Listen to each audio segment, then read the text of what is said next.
the Conservative MP and former government minister, Anne Widdecombe. She's as well known for her religious views as for her politics. If you recall, she left the Church of England in 1992 in a blaze of publicity when it allowed the ordination of women priests. The following year, she converted to Catholicism and has become one of the most vocal and staunchest defenders of the Catholic Church since then.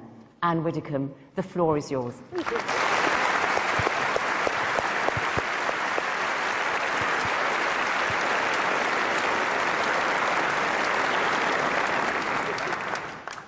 If apologies are due tonight, they are due from Christopher Hitchens, who has just run through one of the longest series of misrepresentations of the Catholic Church that I have heard in a long time.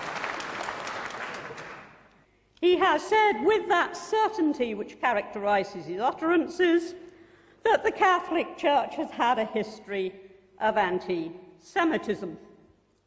Let us just look at the record of the Catholic Church.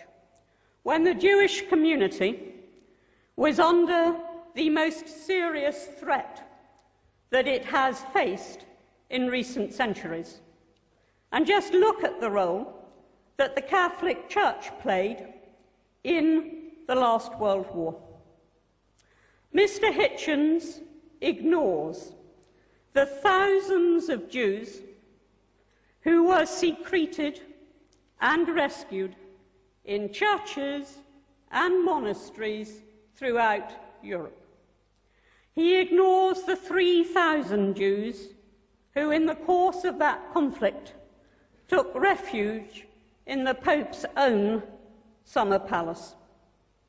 And coming nearer to our day, of course, Christopher Hitchens is right, and who could possibly dispute with him, that the abuse of children, of innocent children, is one, in fact, it is the worst offence that anybody can commit.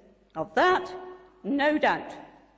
But again, he seems to think that the Catholic Church should have had some unique insight, which demonstrably was lacking in society as a whole. Do not expect the Catholic Church somehow, when that was the state of knowledge at the time, to have acted in a unique and completely different way. In retrospect, yes, of course. In retrospect, yup. In retrospect, it should have done. So should the magistrates. So should the Samaritans. So should the National Council of Civil Liberties. But when we ask whether the Catholic Church is a force for good, let's just try to imagine a world today without, for example, the billions of pounds that are poured into overseas aid by the Catholic Church, contributing year on year more than any single nation. Imagine the developing world had been left without the input of the medicine and the education that was brought to it by the missions. Imagine the absence of those collections Sunday upon Sunday for famine relief. Imagine the absence of the church in the local community. We play a vital role. And you don't need to be a Catholic to acknowledge that we play that role. What is the church? It is its members. It is the nuns and the monks and the priests and the lay workers and the congregations.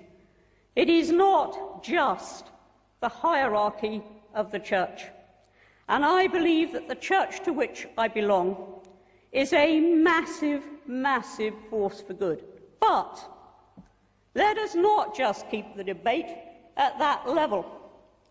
I knew somehow that when we were here tonight, we would be discussing child abuse and condoms. They came in the end. I almost thought we were going to get through an entire speech without condoms from Christopher Hitchens, but we got them at the end.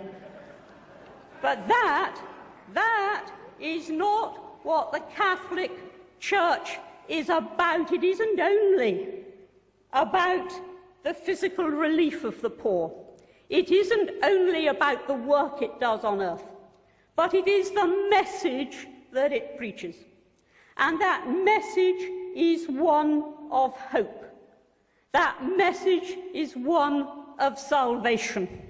And it is all very well for some people in their intellectual arrogance to say, we can do without that. But actually, billions of people across the world live by that message of hope and of salvation. They try to live by the commandments and also by the interpretation of those commandments by Christ. Yeah, sometimes they fail. Sometimes their leaders fail. Human beings do fail. But overwhelmingly, I say to you tonight with no apology or whatever, that a world without the Catholic Church would be poorer, would be more hopeless, and would be a worse place in which to live.